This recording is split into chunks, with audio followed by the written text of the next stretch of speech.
Hello student, आज हम पढ़ रहे हैं यूनिट एंड डायमेंशन की सेकंड क्लास फर्स्ट में। यूनिट एंड डायमेंशन की क्लास फर्स्ट में हमें पढ़ा था कि कुछ एक हमने यूनिट एंड डायमेंशन क्या की थी, लर्न की थी, जो कि +1 में आती हैं। कुछ एक हमने 30, 35, 40 हमने कुछ लिखी थी, उसको याद किया था और आपने याद भी कर लिया होगा। अब हम इसमें क्या करेंगे, कुछ एक रूल हैं जो कि इसमें लर्न करने में और उनको समझने पड़ेंगे, तभी आगे के क्वेश्चन हो पाएंगे। इसमें क्या है, कुछ एक रूल है, पीछे कुछ एक डायमेंशन जो कि याद ही करनी पड़ती है, और जो बच गई वो साथ के साथ जब पढ़ते जाएंगे उसमें हम कर लेंगे। यूनिट एंड डायमेंशन के एक या दो क्वेश्चन पेपर में आते ही आते हैं। ओके, तो अब हम पढ़ेंगे यूनिट एंड डायमेंशन की आगे। इस जो लेक्चर में है इसमें कुछ एक रूल है जिससे यूनिट एंड डायमेंशन के और क्वेश्चन होंगे।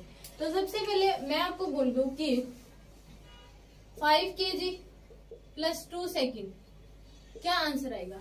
5 kg + 2 सेकेंड। तो आप कहेंगे कि इसे हम ऐड ही नहीं कर सकते। क्यों ऐड नहीं कर सकते?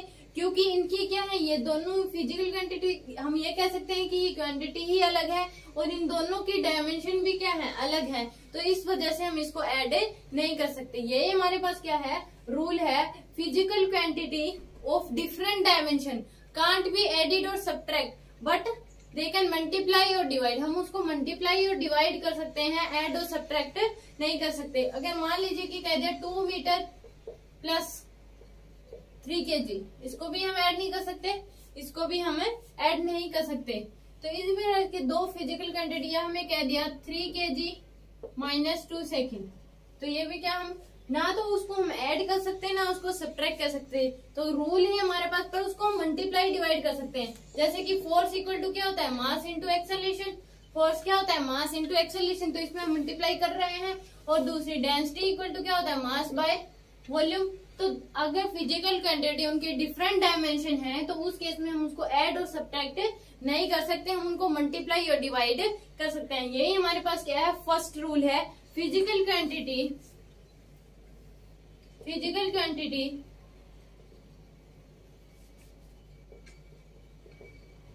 Of different dimension can't be added or subtract but they can be multiply or divide। हम उसको मल्टीप्लाई और डिवाइड कर सकते हैं, पर हम उसको एडिड और सब्ट्रैक्टेड नहीं कर सकते। तो physical quantity of different dimension can't be added और subtract but they can be multiply और डिवाइड। ओके, मल्टीप्लाई और डिवाइड हम उनको कर सकते हैं। Okay, but they can be. तो यही हमारे पास क्या है, फर्स्ट रूल है कि दो अलग अलग डायमेंशन का, आपको पता है 5 kg में 2 सेकेंड ऐड कैसे करेंगे, क्या आंसर आएगा, पर उसको मल्टीप्लाई डिवाइड कर सकते हैं, जो कि हमने पीछे कई जो यूनिट एंड डायमेंशन निकाली थी उसमें मल्टीप्लाई डिवाइड करके ही वो निकली थी। ओके, तो अलग अलग डायमेंशन को मल्टीप्लाई डिवाइड हम कर सकते हैं, उनको हम ऐड और सब्ट्रैक्ट नहीं कर सकते। This is the rule number first. आप इसको ऐड कर लीजिए, नोट कर लीजिए। ओके,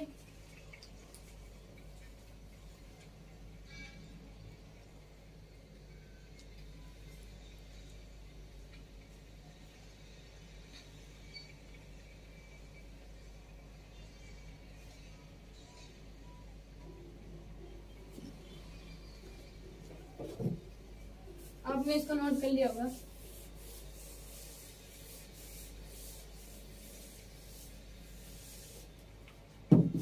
नेक्स्ट हम पढ़ेंगे, मान लीजिए बोल दिया 5 kg + 3 kg, तो आंसर क्या आएगा, 8 kg। तो यानी कि इसकी भी डायमेंशन क्या है, m, इसकी भी डायमेंशन m है और इसकी भी डायमेंशन क्या आई है, हमारे पास m आई है।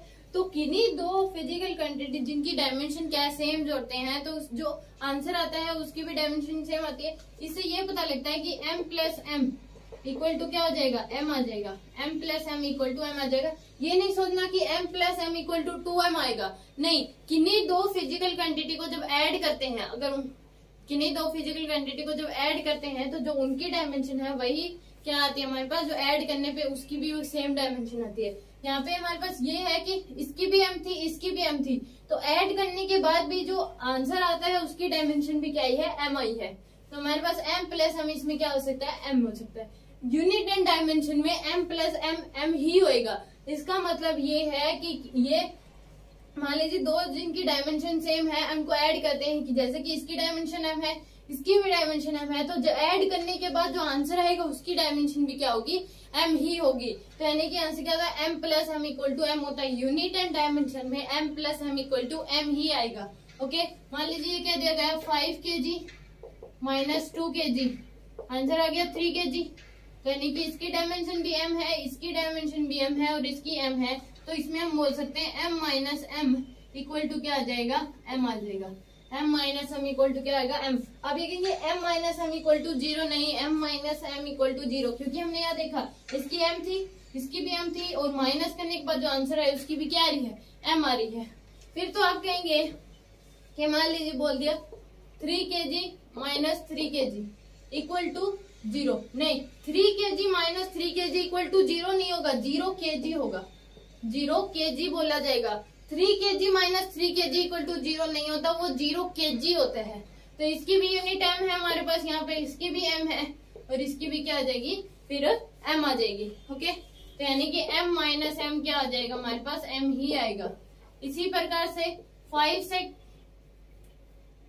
सेकेंड माइनस 3 सेकेंड यानी कि इक्वल टू क्या आ जाएगा, 2 सेकेंड।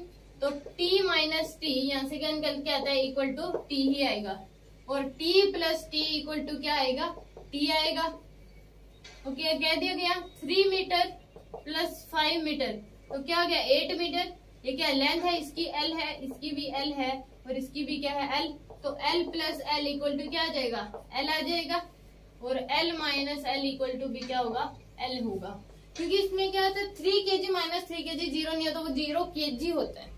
ओके, तो इसी प्रकार से इसका मतलब यही कि m plus m equal to m नहीं 2m होएगा। ऐसा नहीं होता, डायमेंशन में m प्लस m इन दोनों की डायमेंशन क्या है, मान के देखो, मैं एग्जांपल लेके ही समझा रही हूँ। m plus m equal to m मतलब इसका है कि 5 kg इसकी डायमेंशन m थी, 3 kg इसकी डायमेंशन m थी, ऐड करने के बाद जो आंसर है उसकी डायमेंशन भी क्या है, m है। तो इस वजह से m plus m equal to क्या आता है, m ही आता है। ओके, तो आप इसको नोट कर लीजिए।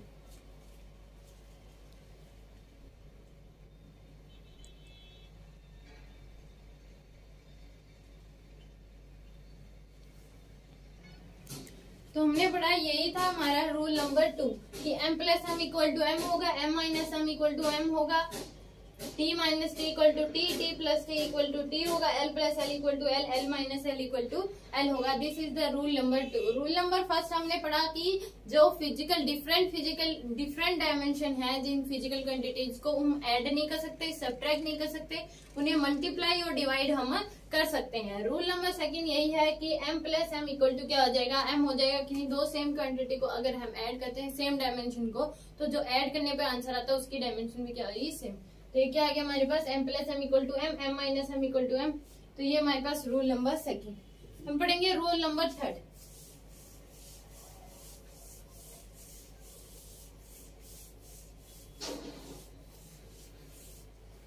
रूल नंबर 3 पढ़ने से पहले मैं आपको बता दूं कि मैं आपको फिजिक्स की नीट IIT व बोर्ड्स की सभी क्लासेस फ्री ऑफ कॉस्ट मैं अपने चैनल पे आपको दूंगी, और हर एक लेक्चर पे बेसिक डीपीपी होगी, जिसका लिंक आपको डिस्क्रिप्शन बॉक्स में मिल जाएगा। उस लिंक पे क्लिक करके आप डीपीपी को डाउनलोड कर सकते हैं और वहां से वो डीपीपी आप सोल्व कर सकते हैं। अगर आपने पूरा लेक्चर देखा है और वो डीपीपी आपसे सोल्व हो जाती है, तो वो टॉपिक आपका क्या हो जाएगा, स्ट्रॉन्ग हो जाएगा। और अगर कोई भी डीपीपी का क्वेश्चन नहीं हो पाता, तो हर एक क्वेश्चन का सॉल्यूशन आपको मेरे यूट्यूब चैनल पे दिया गया है। हर एक डीपीपी का सॉल्यूशन यूट्यूब चैनल पे आपको मिल जाएगा। ओके, तो मेरे चैनल को सभी क्लासेस फ्री ऑफ कॉस्ट देखने के लिए मेरे चैनल को सब्सक्राइब करें, वीडियोज को लाइक करें एंड शेयर करें। अब हम पढ़ते हैं रूल नंबर 3। रूल नंबर 3 ये है कि in a physical relation dimension of each and every term is always same. Physical relation अगर कोई भी दे रखा है तो उसकी ईच एंड एवरी टर्म की जो डायमेंशन होती है वो सेम होती है, और इसी को हम बोलते हैं principle homogeneity, principle of homogeneity. तो सब पहले हम इसको समझते हैं, फिर हम इसको नोट करेंगे। मान लीजिए कि हमें क्या दिया गया, v equal to u plus a t, ये फिजिकल रिलेशन है, v equal to u plus a t, straight line motion में हम इसको पढ़ेंगे और आपने 9th 10th और 8th में भी पढ़ा होगा। v इक्वल टू क्या है, u प्लस ए टी, ये क्या है, एक फिजिकल रिलेशन हमें दिया गया है। तो इस केस में हमारे पास ये क्या है, एक अलग टर्म है, ये क्या है, एक अलग टर्म है, और इसी प्रकार ये क्या है, एक अलग टर्म है। इन तीनों की ही क्या होंगी, डायमेंशन सेम होगी। तो कोई भी फिजिकल रिलेशन अगर दिया गया है तो ईच एंड एवरी टर्म की डायमेंशन सेम होंगी, उसी को हम बोलेंगे प्रिंसिपल होमोजेनिटी। आप कहेंगे कि ये दोनों जो है ए और टी क्या है, अलग अलग है, नहीं, क्योंकि अगर किन्हीं दो फिजिकल क्वांटिटी को मल्टीप्लाई कर दिया जाता है, डिवाइड कर दिया, तो वो क्या बन जाती है, एक टर्म बन जाती है। क्योंकि इन दोनों को क्या कर दिया, मल्टीप्लाई किया गया, तो ये क्या है, एक टर्म है। अलग अलग करने के लिए उनके बीच पॉजिटिव या नेगेटिव साइन होना चाहिए। अब इन दोनों को हमने अलग अलग टर्म क्यों माना, क्योंकि इन दोनों के बीच क्या रहा है, पॉजिटिव साइन आया हुआ है। इन दोनों के बीच क्या है, पॉजिटिव साइन आया है। ये ए और टी क्या है, एक ही टर्म है, क्योंकि इन दोनों को मल्टीप्लाई कर दिया गया, तो इस वजह से ये क्या है, एक ही टर्म, इसको हम कहेंगे। अलग अलग टर्म करने के लिए बीच में पॉजिटिव या नेगेटिव साइन आना चाहिए। तो यहाँ पे हमारे पास क्या होगी, 3 टर्म है, इसमें 3 टर्म है, 1 2 3, v एक अलग टर्म है, u एक अलग टर्म है, और at क्या है, एक अलग टर्म है। जब अगर अलग, फिर भी कह रहे हो कि a और t क्या है, अलग अलग है, नहीं, अगर मल्टीप्लाई और डिवाइड उसमें कर दिया गया है, दो फिजिकल क्वांटिटी को अगर मल्टीप्लाई किया तो वो एक ही टर्म बन जाती है। ओके, अलग अलग करने के लिए पॉजिटिव या नेगेटिव साइन होना चाहिए। तो ये क्या हमारे पास फाइनल वेलोसिटी, वेलोसिटी की डायमेंशन क्या होती है, lt माइनस 1। वेलोसिटी क्या होता है, डिस्प्लेसमेंट अपॉन टाइम होता है। तो वहां से हमारे पास क्या निकलेगी, वेलोसिटी की डायमेंशन पिछली क्लास में हमने पढ़ा था। तो क्या होता है, lt माइनस 1, और ये क्या हमारे पास वेलोसिटी है, इनिशियल वेलोसिटी, इसकी भी डायमेंशन क्या हो जाएगी, lt माइनस 1। ए यहाँ पे क्या है, एक्सेलरेशन है, इसकी डायमेंशन होती है lt माइनस 2। ए एक्सेलरेशन है, यहाँ पे इसकी डायमेंशन क्या होती है, lt minus change in velocity upon time होता है। तो lt माइनस 2 इंटू में क्या आ रहा है, t, टाइम है यहाँ पे, t इज द टाइम, तो इसकी डायमेंशन t होती है। तो यहाँ पे ये डायमेंशन lt माइनस 1 है, इसकी डायमेंशन भी lt माइनस 1 आ गई, और इसकी डायमेंशन भी क्या है, t माइनस 2 है, एक t1 है, तो ये क्या आ जाएगा, lt माइनस 1 आ गई, तो इसकी डायमेंशन भी आ गई। तो इन तीनों की डायमेंशन क्या आ रही है, सेम आ रही है, lt minus 1, lt minus 1, lt minus 1। अगर कोई भी फिजिकल रिलेशन दिया गया है, अगर तीनों की जितने भी उसमें टर्म बन रही है, अगर उनकी डायमेंशन सेम नहीं है, उनकी डायमेंशन क्या है, सेम नहीं है, जिसमें 4 टर्म बनती तो चारों की डायमेंशन सेम ही आती। अगर सेम नहीं आ रही है तो इस केस में वो फिजिकल रिलेशन क्या है, गलत है। अगर इन तीनों की सेम नहीं आती तो ये फिजिकल रिलेशन क्या है, सही नहीं होता। कोई भी अगर रिलेशन दिया जाता है कि नहीं 2 3 या 4 टर्म के बीच, वो तभी दिया जाता है जब वो डायमेंशनली क्या होती है, उनकी ईच एवरी टर्म क्या है, डायमेंशनली सेम होती है। अगर ये तीनों अलग अलग आती, ये कुछ आती, ये कुछ आती, ये कुछ आती, या फिर ये इन दोनों में डिफरेंस आता, तो ये रिलेशन क्या हो जाता, गलत हो जाता है। ओके, तो ये आपको पता लग गया कि each and in a physical relation each and every term have same dimension, this is called principal of homogeneity. Okay, तो इस पे क्वेश्चन कैसे आएंगे कि आपको क्या दे देगा, आंसर में 4-5 क्या दे देगा, फिजिकल रिलेशन, 4 फिजिकल रिलेशन उसने दे दी अलग अलग। ये पूछ लेगा कौन सा रॉन्ग है या कौन सा राइट है, तो उसमें आप उसको कैसे निकाल सकते हो, उनकी डायमेंशन चेक करके एवरी टर्म की आप उसमें आंसर दे सकते हो। अब मान लीजिए क्या होता है, s equal to ut plus half at square, ये होता है ut plus half at square. इसमें कितनी टर्म बन रही है, इसमें भी 3 टर्म है, एक टर्म ये है ut, एक ही हमारे पास ये टर्म है, ये s क्या है, एक अलग टर्म है, ut क्या है, अलग टर्म है, क्योंकि दोनों को मल्टीप्लाई कर दिया तो एक ही टर्म बन गई। हाफ at स्क्वायर, तीनों को ही मल्टीप्लाई किया गया तो ये क्या बन गई, एक अलग टर्म बन गई। तो इसकी s की डायमेंशन क्या होती है, l होती है। s का यहाँ पे डिस्प्लेसमेंट, इसकी डायमेंशन l हो जाएगी, ut lt माइनस 1 इंटू में क्या आ जाएगा t, तो इसकी डायमेंशन भी क्या आ जाएगी, l आ जाएगी, इसकी भी l आई है हमारे पास। अब इसकी निकालेंगे हम हाफ at स्क्वायर, हाफ से क्या है, कॉन्स्टेंट है, a की डायमेंशन lt माइनस 2 और t स्क्वायर, तो यहाँ क्या आ जाएगा t की पावर 2, तो यहाँ से भी हमारे पास क्या है l। तो तीनों की ही टर्म की डायमेंशन क्या आ रही है, सेम आ रही है, तीनों टर्म की डायमेंशन क्या आ रही है, सेम ही आ रही है, तो यानी कि फिजिकल रिलेशन क्या है, करेक्ट है। फिर बंद करें, v square equal to u square plus क्या होता है 2as, तो यहाँ पे भी कितनी टर्म है, एक टर्म, 2 टर्म एंड 3 टर्म है यहाँ पे, तो इसकी डायमेंशन क्या हो जाएगी, LT माइनस 1 का स्क्वायर, इसकी भी LT माइनस 1 का स्क्वायर। 2 क्या है, कांस्टेंट है, ए की क्या होती है LT माइनस 2 इंटू में L, तो यहाँ पे क्या आ रही है L2T माइनस 2, यही इसकी डायमेंशन, इसकी भी L2T माइनस 2 और इसकी भी डायमेंशन L2T माइनस 2। तीनों ही टर्म की डायमेंशन क्या आ रही है, सेम आ रही है, तो ये फिजिकल रिलेशन क्या है, करेक्ट है। Okay, this physical relation is the correct. हम एक एग्जांपल और ले, T इक्वल टू क्या होता है 2 pi root L by g. Simple harmonic motion में टाइम पीरियड निकालने के लिए क्या होता है, टाइम पीरियड का फॉर्मूला होता है 2 पाई रूट L बाई जी। तो यहाँ की अगर डायमेंशन देखें तो ये क्या है, एक टर्म, और ये ही पूरी ही क्या है, एक टर्म है। ये 2 पाई रूट L बाई, दोनों इनको क्या किया, मल्टीप्लाई, तो ये पूरी क्या है टर्म, दो एक टर्म है, तो यहाँ क्या है, 2 टर्म है। इसकी डायमेंशन ये T है, तो यहाँ T आ जाएगा, इसकी 2 पाई कांस्टेंट है, यहाँ पे L की पावर क्या हो जाएगा 1/2 डिवाइड बाय में G क्या है, यहाँ पे एक्सेलरेशन ड्यू टू ग्रेविटी है, तो LT माइनस 2, ये आ रहा है हमारे पास LT माइनस 2, और इसकी क्या हो रही है हाफ, LT माइनस 2 की क्या आ रही है हमारे पास हाफ आ रही है। तो यहाँ से अगर हम निकालेंगे तो L की पावर 1/2 और इसकी क्या हो जाएगी, इंटू में करेंगे तो L की पावर माइनस 1/2 और ये भी ऊपर जाएगा, तो T की पावर क्या आ जाएगा हमारे पास, T की पावर 1 हो जाएगा, तो ये क्या हो गया कैंसिल, तो ये भी क्या आ गया हमारे पास T। तो दोनों टर्म की डायमेंशन क्या है, सेम है। तो यानी कि प्रिंसिपल ऑफ होमोजेनिटी, अब हम इसको लिखें, पहले आप इसको नोट कर लीजिए फिर हम रूल लिखते हैं।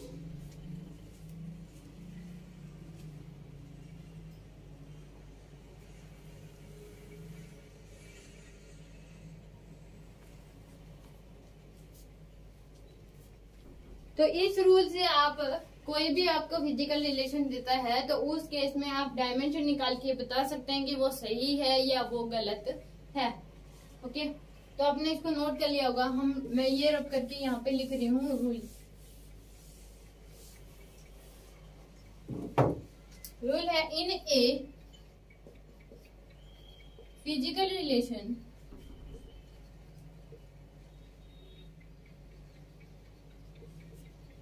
dimension of each and every term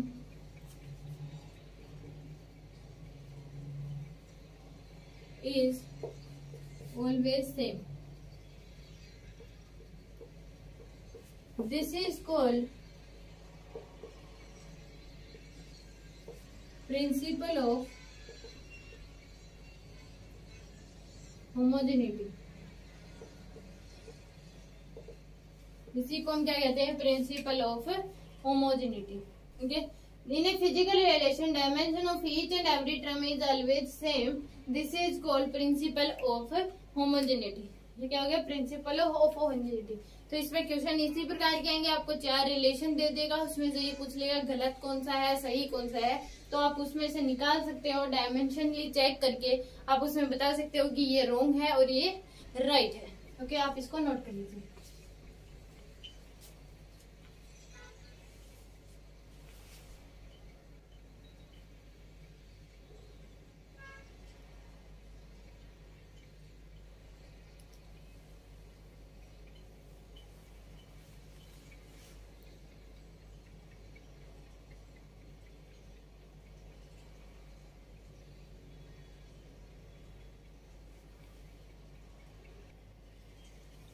तो आपने इसको क्या कर लिया होगा, नोट कर लिया होगा।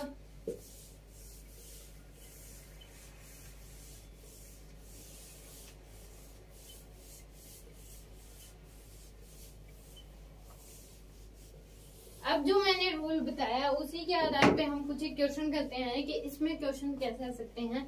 अभी जो मैंने रूल बताया, प्रिंसिपल ऑफ होमोजेनिटी की physical relation dimension of each and every term is always same. Okay, तो उस पे क्वेश्चन कैसे, मान लीजिए कि दे दिया f equal to a plus b x, a plus b x. Here f equal to force है, x क्या है यहाँ पे हमारे पास, डिस्प्लेसमेंट,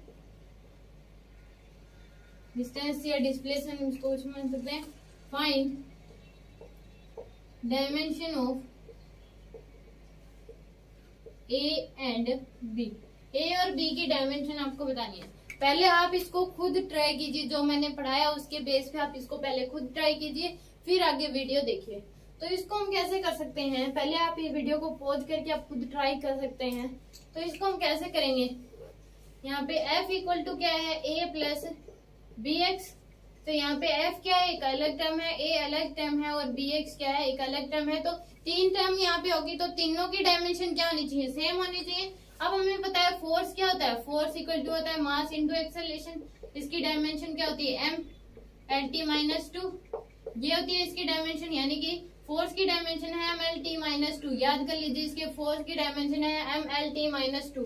तो A की डायमेंशन भी क्या होनी चाहिए, MLT माइनस 2। ओके, और इसकी भी डायमेंशन MLT माइनस 2।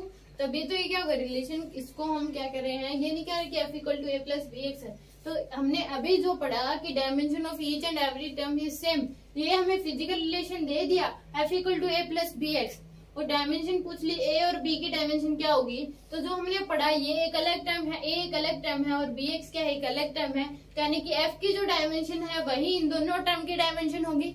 तो यहाँ पे A की डायमेंशन क्या हो जाएगी, डायरेक्ट लिख सकते हैं MLT माइनस 2 हो जाएगी, और bx इक्वल टू क्या आ जाएगा, bx एक टर्म है, इसकी डायमेंशन क्या होनी चाहिए, MLT माइनस 2। ये तो bx की है, हमें निकालनी b की है। तो x की क्या होती है, x की डिस्प्लेसमेंट, इसकी l इक्वल टू क्या आ जाएगा, MLT माइनस 2। तो यहाँ b इक्वल टू क्या आ जाएगा, MLT माइनस 2, t माइनस 1 इधर लेके जाएंगे इसको, तो ये कैंसिल हो जाएगा, तो इसकी क्या आ जाएगी MT माइनस 2। अब आप कहेंगे कि तीनों के डायमेंशन सेम तो नहीं आई। जब तक हमने माना f की अलग है, a की अलग है और bx, इन तीनों की तो क्या है, सेम ही है। मैं यहाँ से पूछा गया था, बाद में चाहे वो कुछ भी आए, पर हमने इसमें क्वेश्चन में कहा गया कि a और b की डायमेंशन निकाले। तो हमने तीन टर्म देखी, तो हमने सोचा तीनों की डायमेंशन क्या होगी, सेम ही होगी, MLT minus 2, MLT minus 2, MLT minus 2। तो f a की क्या हो जाएगी, MLT माइनस 2, bx की क्या हो जाएगी, MLT माइनस 2, क्योंकि ये पूरी क्या है, एक टर्म है। तो अब b की क्या आ गई, MT माइनस 2। अब आप कहेंगे कि तीनों की सेम नहीं आई, तो उस केस में हम तीनों की बाद में चाहे कुछ भी आए, प्रिंसिपल ऑफ होमोजेनिटी क्या होता है कि तीनों टर्म की डायमेंशन क्या होगी, सेम होगी। वो हमने मान के आगे b की हमने निकाल ली। ओके, तो आप इसको नोट कर लीजिए।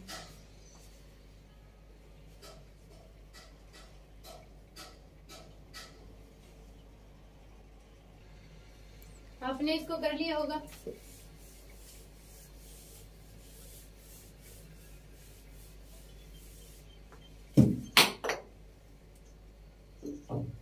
Next question, P equal to AT plus BT square plus C root x plus BT cube plus E root x, ये हमारे पास क्वेश्चन है।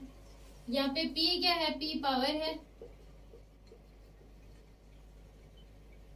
T यहाँ पे टाइम है और X डिस्प्लेसमेंट है। Find dimension A B C D E, तीनों चारों की डायमेंशन, पांचों की हमें डायमेंशन बतानी है, A B C D E। तो क्या, तो इसको कैसे करेंगे, ये एक टर्म है, ये पूरी एक टर्म है, ये पूरी एक टर्म है, ये एक पूरी टर्म है, ये एक पूरी टर्म है और एक ये पूरी टर्म। तो ये कितनी टर्म्स बन गई, 6 टर्म्स हमारे पास बन गई। तो 6 की 6 टर्म की डायमेंशन क्या होगी, सेम होगी। तो यानी कि ये क्या है हमारे पास, P पावर है, पावर की डायमेंशन क्या होती है हमारे पास, पावर की डायमेंशन क्या होती है, पावर होता है वर्क अपॉन टाइम, पावर होता है वर्क अपॉन में टाइम। वर्क क्या होता है, force into displacement divide by में टाइम। फोर्स की डायमेंशन होती है MLT माइनस 2, D यहाँ पे डिस्प्लेसमेंट इसकी L हो जाएगी, टाइम है T, यानी कि ML2T माइनस 2, क्या गया ML2T माइनस 2 डिवाइड बाय में क्या है T है, तो ये क्या देगी ML2T माइनस 3। तो पावर की डायमेंशन क्या होगी, ML2T माइनस 3। अब यहाँ पे AT की डायमेंशन भी क्या होगी, ML2T माइनस 3। AT की डायमेंशन क्या होगी, ML2T माइनस 3, ये हो जाएगी। तो यहाँ पे A इंटू में T टाइम है, तो इसकी डायमेंशन T होती है, इक्वल टू आ जाएगा ml2t-3। ये इधर जाएगा तो ए की डायमेंशन क्या हो जाएगी ml2t-4। तो ये हमारे पास ए की डायमेंशन आ गई ml2t-4। अब हम निकालेंगे बीटी स्क्वायर। बीटी स्क्वायर की भी डायमेंशन क्या होगी ml2t-3, ml2t-3, इसकी भी डायमेंशन ये होगी। तो बी टी क्या है टाइम, तो ये इसकी पावर टी की पावर 2 हो जाएगी ml2t-3। अब बी की क्या आ जाएगी हमारे पास, ये इधर चला जाएगा ml2t-5। ये क्या आ गई हमारे पास बी की डायमेंशन आ गई। This is the B. C root x equal to क्या आ जाएगा, इसकी डायमेंशन भी ml2t-3 आएगी, इसकी भी डायमेंशन ml2t-3 होगी। तो यहाँ से सी एल एक्स क्या है हमारे पास डिस्प्लेसमेंट, तो इसकी क्या आ गई एल की पावर 1/2 आ गई। एल की रूट एक्स को क्या लिख सकते हैं, एक्स की पावर 1/2 लिख सकते हैं। तो ये क्या आ जाएगी एल की पावर 1/2 इक्वल टू क्या आ गई ml2t-3। क्या आ गया, तो यानी कि C इक्वल टू क्या आ जाएगा ml2t-3 एल की पावर -1/2। ये आ गई, यहाँ पे एल की पावर 2 है, इधर एल की पावर -1/2 है। तो इसको हम करेंगे तो 2 - 1/2 अगर हम करेंगे तो 2 - 4 - 1 तो क्या देगी 3/2। ये आ गई हमारे पास। तो यहाँ पे क्या देगा C की डायमेंशन होगी ml की पावर 3/2t-3। ये हमारे पास डायमेंशन क्या होगी C की। Okay, this is the dimension of C। अब डी टी क्यूब क्या हो जाएगा, इसकी भी ml2t-3 के इक्वल होनी चाहिए। तो यहाँ पे डी टी की क्यूब इक्वल टू क्या आ जाएगा ml2t-3। तो डी इक्वल टू क्या आ जाएगा ml2t-6 आ जाएगी। डी की क्या होगी ml2t-6 ये होगी। अब ई रूट एक्स इक्वल टू क्या आना चाहिए ml2t-6। तो इसकी भी डायमेंशन क्या हो जाएगी ई एल की पावर 1/2 इक्वल टू ml2t-6। ये हो गया, सॉरी t-3 t-3। तो यहाँ से भी E इक्वल टू क्या हो जाएगा ml की पावर क्या हो जाएगा 3/2 और t-3। ये हमारे पास क्या आ गई E की डायमेंशन। तो अब इस प्रकार से क्या कर सकते हो क्वेश्चन इसमें आप कर सकते हो कि इसकी डायमेंशन जो होगी वही इस टर्म की होगी, वही इस टर्म की, वही इसकी, वही इसकी, वही इसकी। तो यहाँ से A B C D E की हमने निकाल ली। आई थिंक आपको समझ आ गया होगा। अब इसको नोट कर लीजिए।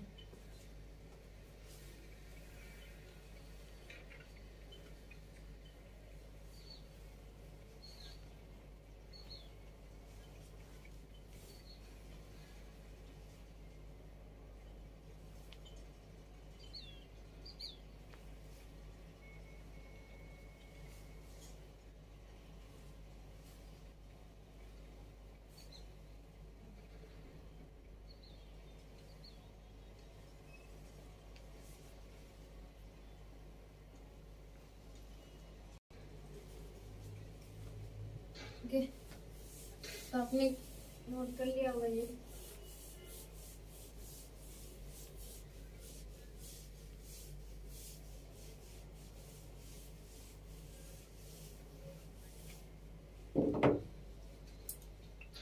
Next question, f equal to a root b plus bx4 a root b plus bx4 plus c root t plus d square. Okay, ये हमारे पास यहाँ पे f फोर्स है, b velocity,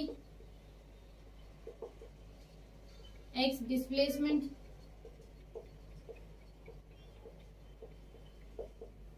t time and p momentum. Sorry, p यहाँ पे है momentum. Find dimension a b c and d। a b c d की डायमेंशन आपको बतानी। ओके, तो पहले आप इसको खुद ट्राई कीजिए।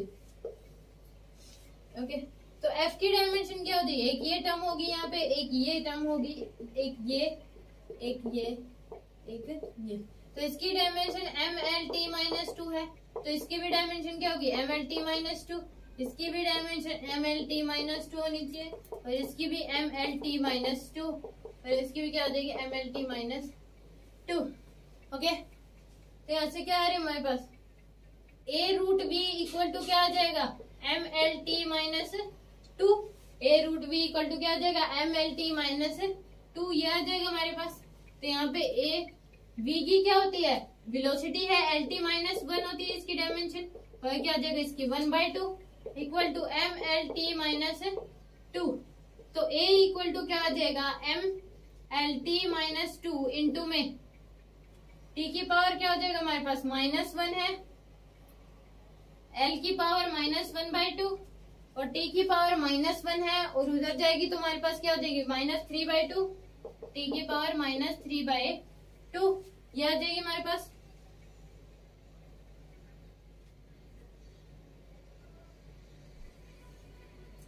ओके, तो यहाँ से A इक्वल टू क्या हो जाएगा ML की पावर 3/2, T की पावर -2 है, ऐड करेंगे -3/2,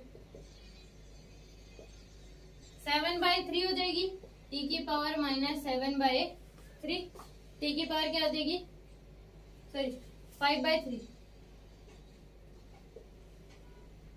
-5/3। तो A की पावर क्या हो जाएगी डायमेंशन हमारे पास L, ML की पावर 3/2,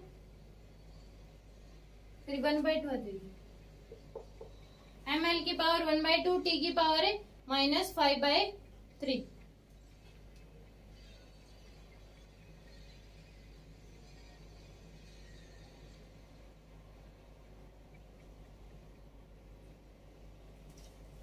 सॉरी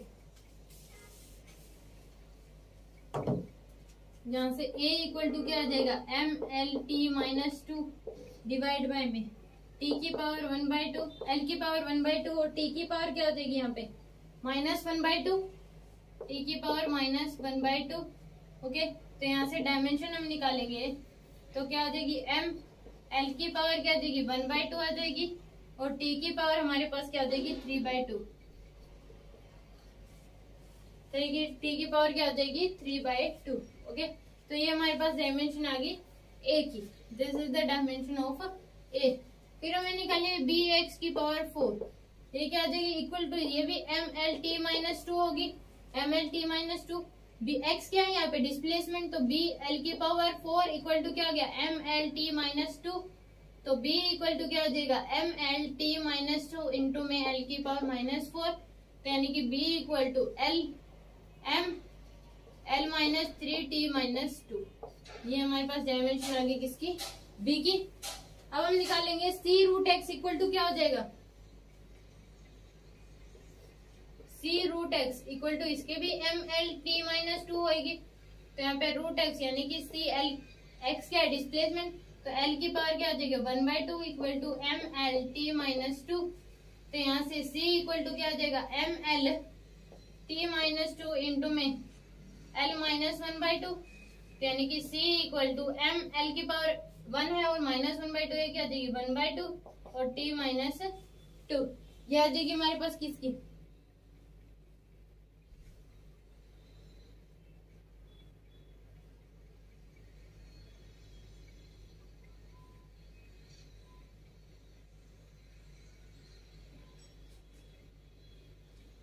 C√T है, C√T है, तो इसकी MLT-2, तो C T आ जाएगी इक्वल टू क्या आ जाएगा T की पावर 1/2 आएगी, MLT-2, तो C इक्वल टू क्या आ जाएगा हमारे पास MLT-2 इंटू में T-1/2, तो यानी कि ML T की पावर क्या आ जाएगा -5/2, T की पावर क्या आ जाएगी -5/2। ओके, ये हमारे पास डायमेंशन होगी C की। D की अगर हम निकालेंगे, D की क्या हो जाएगी यहाँ से अगर हम निकालें dp² इक्वल टू क्या है MLT-2। मोमेंटम क्या होता है, मोमेंटम होता है mv, यानी कि MLT माइनस 1 क्या आ जाएगी हमारे पास, मोमेंटम की। स्क्वायर करना है इसका, तो M2L2T माइनस 2 क्या आ गई, मोमेंटम की। तो D M2L2T minus 2 equal to क्या आ जाएगा, MLT माइनस 2। तो यहाँ से D इक्वल टू क्या आ जाएगा, ML2T माइनस 2 इंटू में M माइनस 2 L माइनस 2 और T की पावर 2। तो ऐसे ये कैंसिल हो जाएगा, तो D की बच जाएगी M माइनस 1 और L भी क्या हो जाएगा, कैंसिल हो जाएगा। तो इसकी क्या बच जाएगी, M माइनस 1। या फिर हम इसको लिख सकते हैं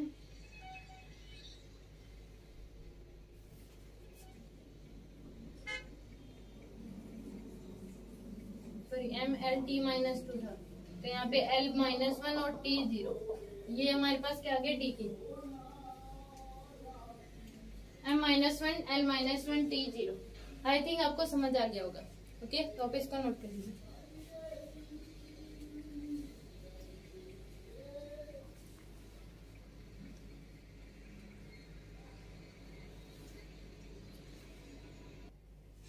ओके, तो आपने नोट कर लिया होगा। तो जो रूल नंबर 3 हमने पढ़ा कि जो ईच एंड एवरी टर्म है डायमेंशन सेम, तो उसी रूल को फॉलो करके हम सभी टर्म्स की क्या निकाल रहे हैं, डायमेंशन निकाल रहे हैं। तो इसमें इस टाइप के क्वेश्चन आते हैं। नेक्स्ट अब हम पढ़ेंगे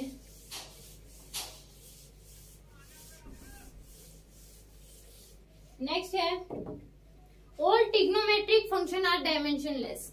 ट्रिग्नोमेट्रिक फंक्शन जैसे sine theta, cos theta, tangent theta, ये सभी क्या है, डायमेंशनलेस है। साइन थीटा इसका स्क्वायर भी कर देंगे तो वो भी क्या है, डायमेंशनलेस है। एंगल आल्सो डायमेंशनलेस, एंगल भी क्या है, डायमेंशनलेस है। तो ये क्या हमारे पास रूल नंबर 3 कि all trigonometric function are dimensionless. यही हमारे पास नेक्स्ट रूल है। पहले हम इसको लिखते हैं फिर समझते हैं। All trigonometric function are dimensionless. All trigonometric function are dimensionless. Example अगर हम लें, sine theta, cos theta, tangent theta, log भी जो होता है वो भी क्या है, डायमेंशनलेस ही होता है।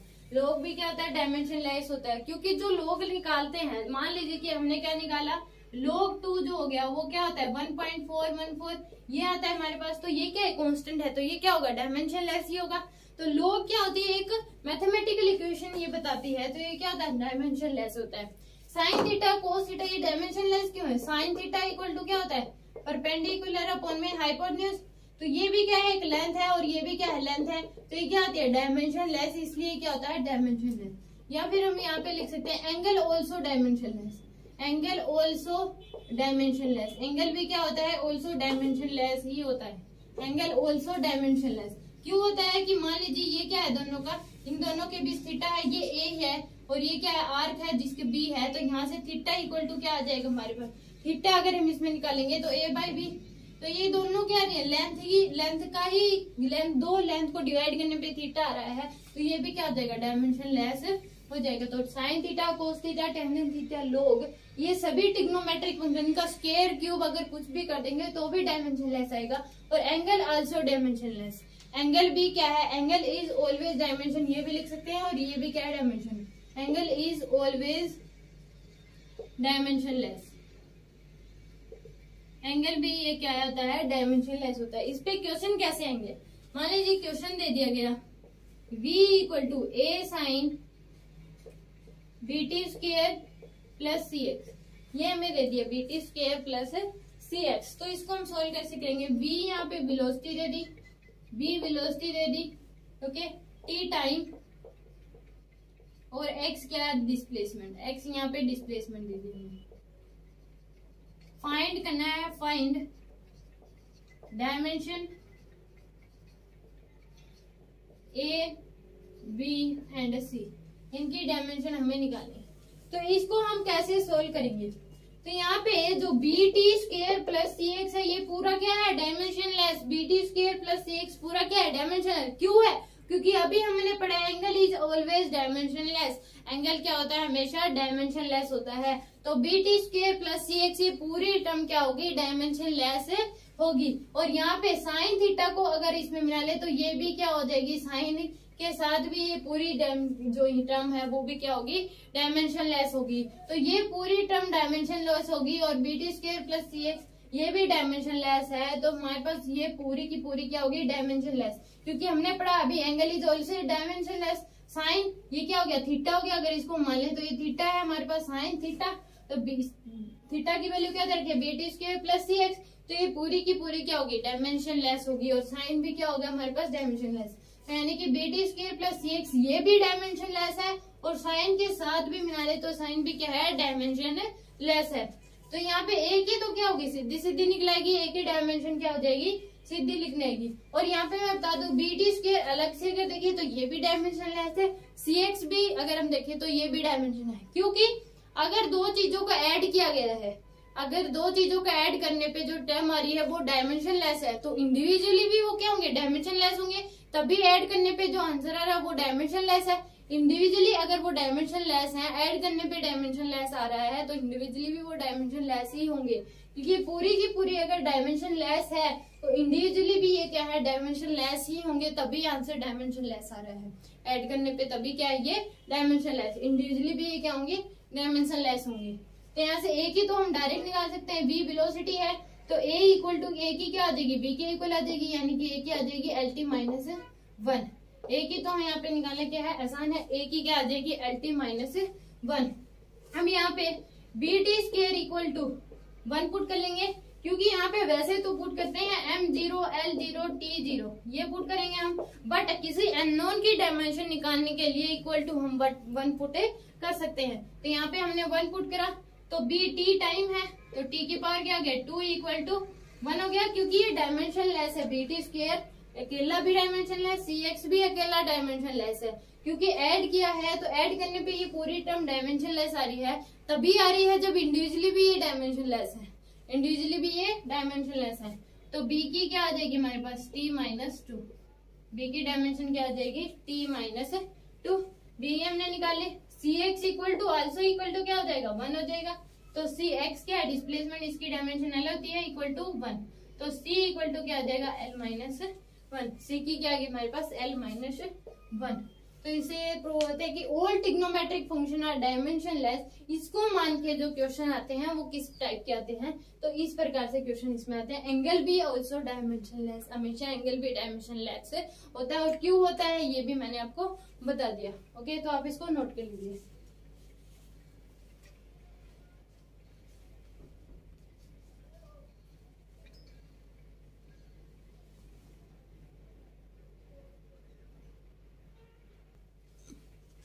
आपने ये नोट कर लिया होगा, इसी पे बेस हम क्वेश्चन करते हैं।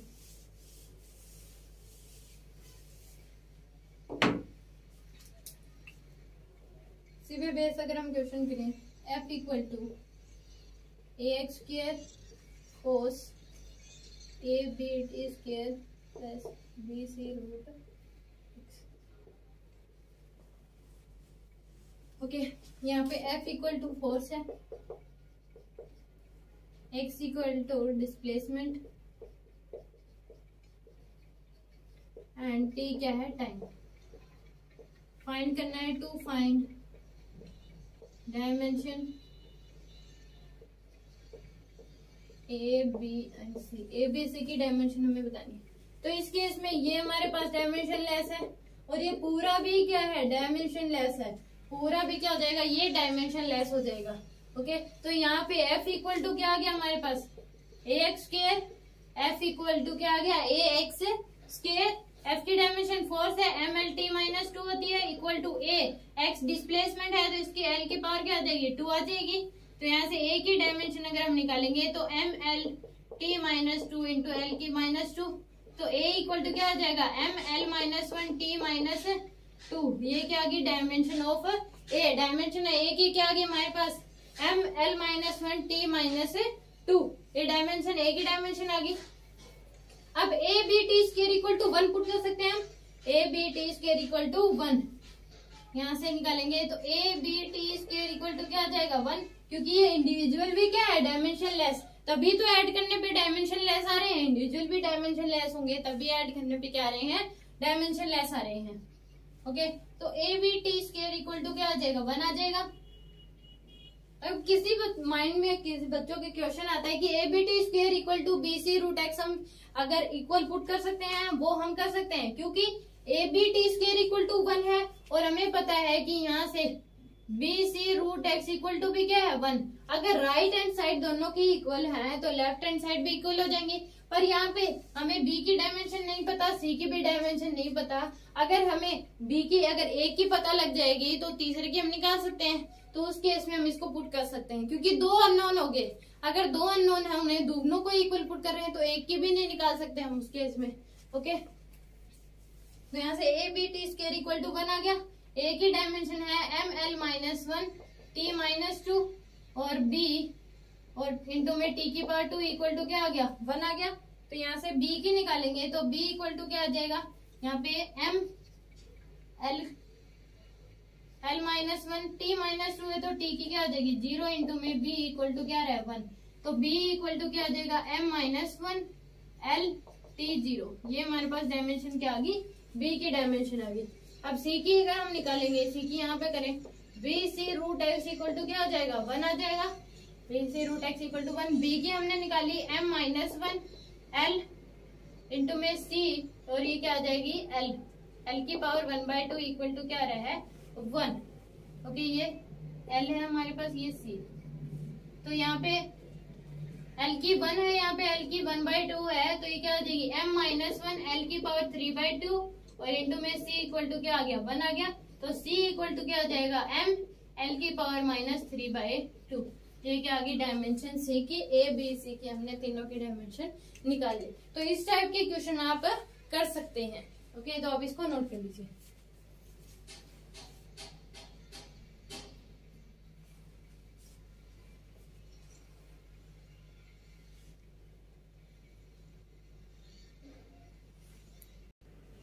ओके, एक क्वेश्चन आता है, इस क्वेश्चन पे बेस एक क्वेश्चन आता है बच्चों के माइंड में। तो इस केस में क्या है, ये पूरा a B T square dimensionless है, बी सी रूट एक्स डायमेंशन लेस है, ये पूरा डायमेंशन लेस है। ये अलग अलग डायमेंशन है, ये मैं नहीं कह रही, अलग अलग डायमेंशन है ये मैं नहीं कह रही। इनका जो प्रोडक्ट है तीनों का वो डायमेंशन लेस है, इन तीनों का जो प्रोडक्ट है वो डायमेंशन लेस है। अलग अलग ये डायमेंशन ऐसा नहीं होता, अलग अलग ये डायमेंशन लेस है, ये मैं नहीं कह रही। इनका प्रोडक्ट जो है वो डायमेंशन लेस आएगा, ये मैं कह रही हूँ। तो इससे आगे ये फर्दर क्वेश्चन हो सकता है। ओके, अब बात आती है नेक्स्ट हम पढ़े, आपने ये नोट कर लिया होगा और आपको ये समझ भी आ गया होगा।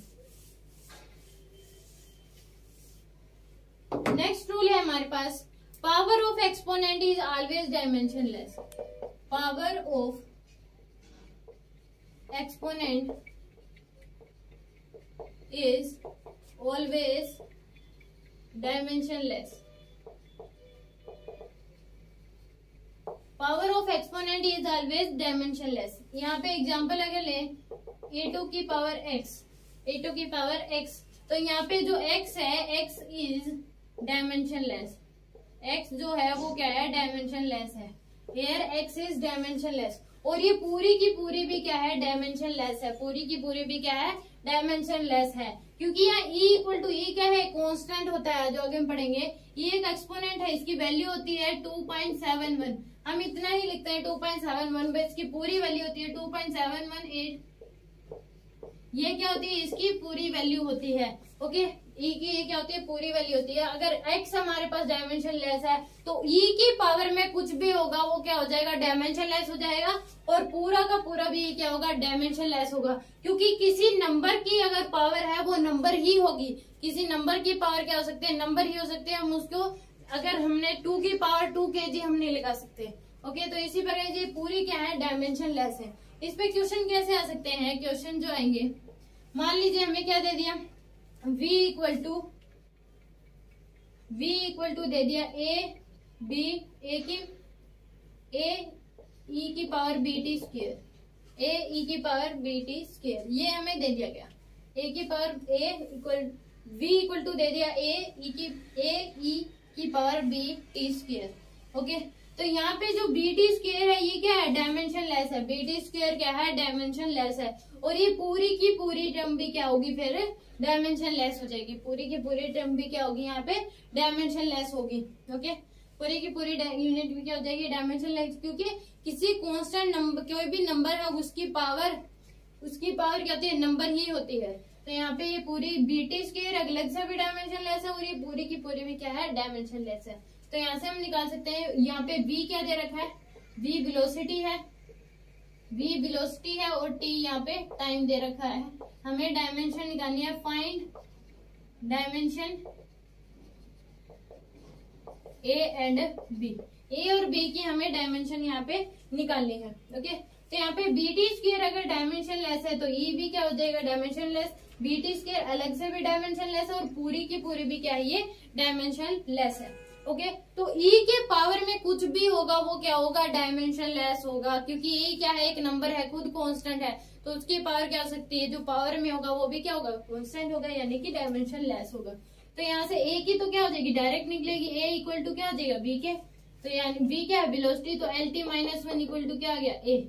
तो ए की डायमेंशन क्या होगी, एल टी माइनस वन। अब बीटी स्क्वायर इक्वल टू क्या हो जाएगा, वन आ जाएगा, क्योंकि ये क्या है, डायमेंशन लेस है। तो बीटी स्क्वायर इक्वल टू क्या आ गया, वन आ गया। तो यहाँ पे b इक्वल टू क्या आ जाएगा, b t की पावर 2 इक्वल टू 1। तो b की डायमेंशन क्या आ गई, t की पावर माइनस 2। b की डायमेंशन आ गई t की पावर माइनस 2। ओके, तो आपको समझ आ गया कि power of exponent always dimension less होता है, यानी कि e की पावर में कुछ भी होगा वो डायमेंशन लेस होगा। अगर मैंने लिख दिया b equal to a e की power b plus T square, ये मैंने लिख दिया, तो ये क्वेश्चन ही क्या है, गलत है। क्यों गलत है, क्योंकि इस केस में ए की तो हम निकाल सकते हैं, एल टी माइनस वन आएगी, पर इसकी ई की पावर क्या है, बी प्लस टी स्क्वायर, तो हम इसको डायमेंशन लेस करेंगे, क्योंकि ई की पावर कुछ भी होगी वो डायमेंशन लेस होगी। पर ये डायमेंशन लेस तभी होगी जब इंडिविजुअली डायमेंशन लेस होंगे। पर टी क्या है, यहाँ पे टाइम है, पर टाइम तो क्या होता है, डायमेंशन लेस नहीं होता। तो ये क्या है, क्वेश्चन ही गलत है। ओके, तो इसको हम इस प्रकार, ये क्या हो गया हमारे पास rule, power of exponent is always dimensionless. E की पावर, ई क्या है, यहाँ पे एक्सपोनेंट है जिसकी वैल्यू होती है 2.71। वैसे के लिए हम इतना ही इसको लिखते हैं, पर पूरी वैल्यू ये होती है इसकी। आप सोचेंगे कि इतना याद कैसे है, तो इसको कर ले 182881। ओके, ये हो जाएगा हमारे पास। तो आप इसको, सॉरी 180 ही आएगा,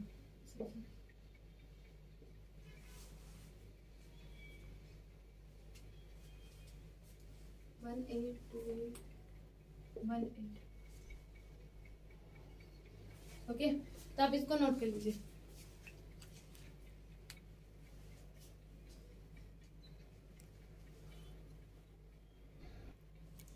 ओके, तो आपने इसको नोट कर लिया होगा।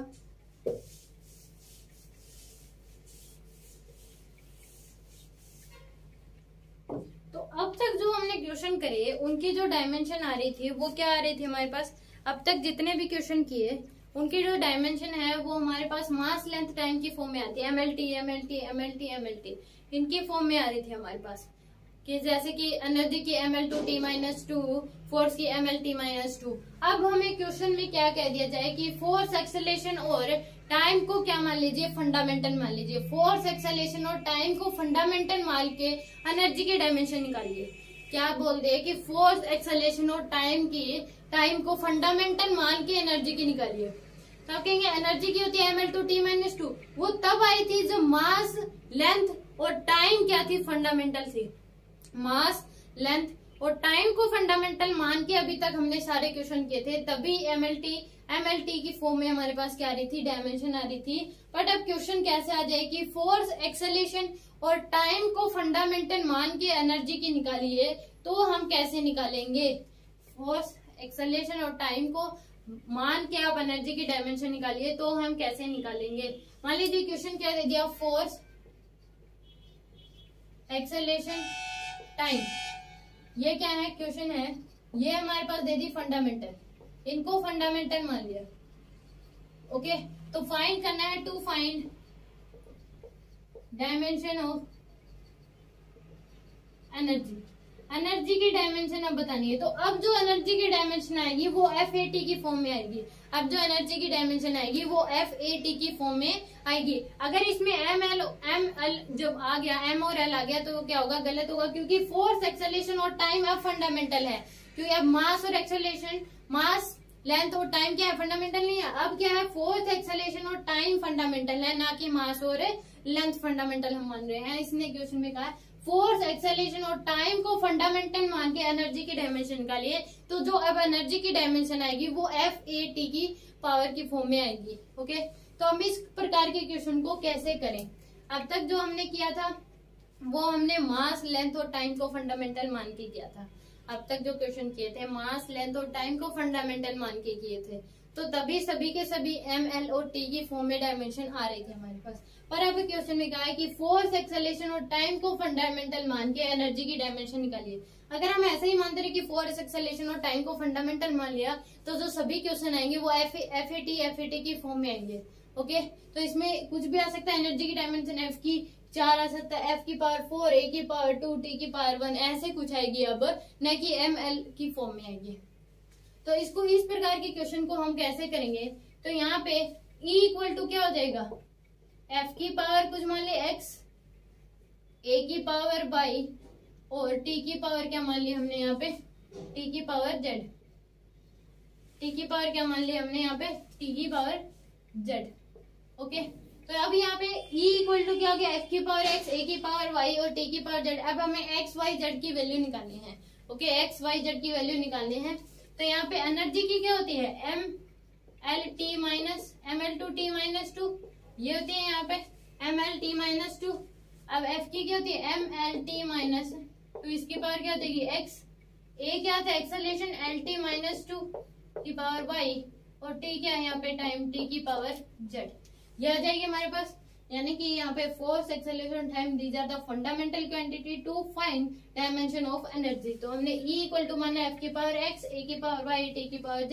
एनर्जी की डायमेंशन ML2T माइनस 2 होती है, फोर्स की MLT माइनस 2 की पावर X हो जाएगी, एक्सेलरेशन T की पावर माइनस 2 Y हो जाएगी और T की क्या हो जाएगी Z।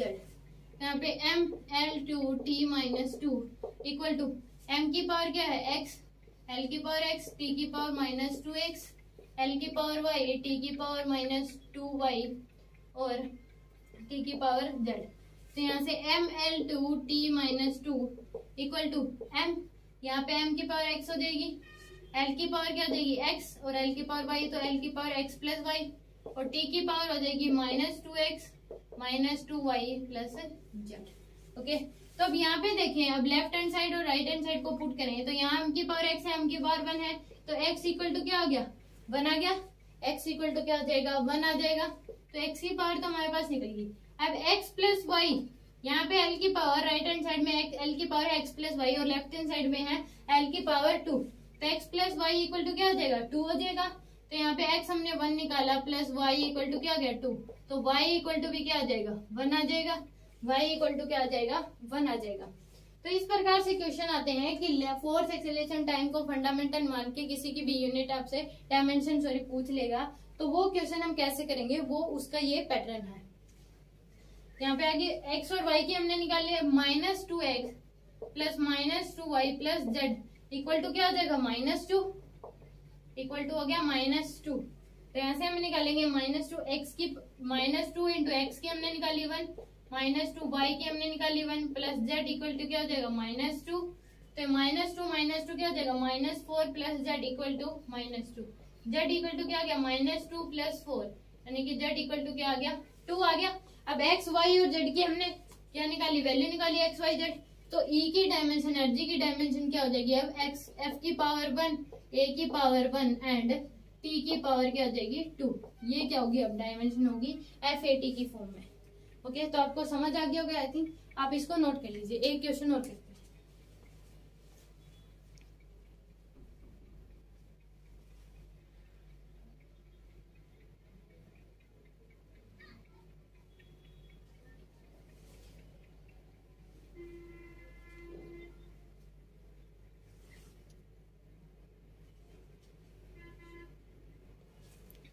ओके, तो आपने एक क्वेश्चन नोट कर लिया होगा।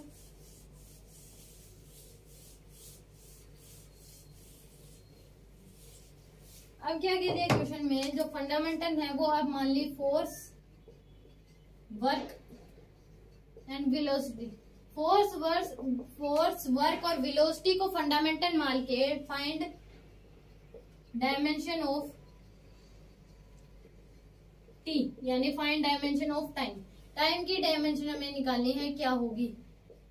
ओके, फोर्स, वर्क और वेलोसिटी को फंडामेंटल मान के डायमेंशन निकालनी है टाइम की, क्या हो जाएगी, डायमेंशन फॉर टाइम।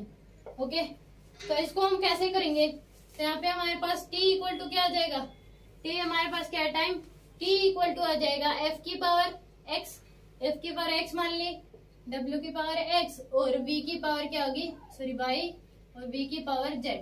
ये आगे हमारे पास टाइम की क्या होती है, t इक्वल टू m और l, यहाँ पे m और l है नहीं तो t की पावर क्या आ जाएगी 1 और m की पावर 0 लिख लो, l की पावर 0, ये हम इसमें लिख सकते हैं। f x m f, force की क्या होती है m l t माइनस 2, इसकी पावर x आ जाएगी। वर्क की हमारे पास क्या होती है m l 2 t minus 2, work क्या होता है फोर्स इंटू डिस्प्लेसमेंट, तो m l 2 t माइनस 2, इसकी पावर हो जाएगी y, और वेलोसिटी की एल टी माइनस 1, इसकी पावर हो जाएगी z। ओके, तो m0 l0 t1 equal to क्या हो जाएगा, m की पावर x, l की पावर x, t की पावर माइनस 2x, m की पावर y, l की पावर 2y और t की पावर माइनस 2y, l की पावर z, t की पावर माइनस z। ये आ गया हमारे पास, यानी कि m0 l0 t1 equal to क्या आ गया, m की power x plus y, l की power x l plus 2y, l की power x plus 2y plus z, ये आ गया। और t की पावर क्या हो जाएगी माइनस 2x माइनस 2y और माइनस z, ये क्या अभी हमारे पास t की पावर आ गई। अब यहाँ पे mx plus y equal to क्या रख सकते हैं 0, क्योंकि यहाँ पे m0 l0 मान सकते हैं, तो x प्लस 0 इक्वल टू क्या हो जाएगा 1, ये equation first. x plus 2y plus z equal to क्या हो जाएगा, ये भी 0 हो जाएगा इक्वेशन 2, और minus 2x minus 2y minus z equal to क्या हो जाएगा 1, ये this is the equation number 3। अब कई बार प्रॉब्लम क्या आती है, इसको ही सोल्व करना नहीं आता, तो ये आपको खुद से ही दिमाग लगा के इसको सोल्व करना पड़ेगा। अब हम इसमें क्या कैसे सोल्व कर सकते हैं, यहाँ x plus 2y plus z है, यहाँ पे minus 2x minus y minus z। Okay, ये हमारे पास यहाँ पे minus 2x minus 2y z। Okay, तो इसको हम कैसे सोल्व करेंगे, इक्वेशन फर्स्ट और सेकंड को हम क्या कर देंगे, ऐड कर देंगे। तो adding equation first and second, equation first और सेकंड को ऐड कर देंगे तो ये क्या हो जाएगा प्लस, ये माइनस कैंसिल, ये भी कैंसिल, तो यहाँ क्या बच गया हमारे पास माइनस एक्स इक्वल टू क्या आ गया हमारे पास 1 आ गया, यानी कि x की वैल्यू क्या आ गई माइनस 1 आ गई। x की वैल्यू इन दोनों को ऐड करेंगे तो x की वैल्यू माइनस 7 आ गई। अब इसको हम पुट कर सकते हैं in equation 1, put x equal to minus 1 in equation first. Equation first में हम इसको पुट करेंगे तो x की जगह minus 1 plus y equal to क्या है 0, तो y इक्वल टू क्या आ जाएगा हमारे पास 1, y इक्वल टू 1 आ गया, x इक्वल टू माइनस 1 आ गया। अब x और y की वैल्यू हम पुट कर सकते हैं किसमें, सेकंड और थर्ड में से किसी में भी हम पुट कर सकते हैं। तो put x equal to minus 1 y equal to 1 in equation 2।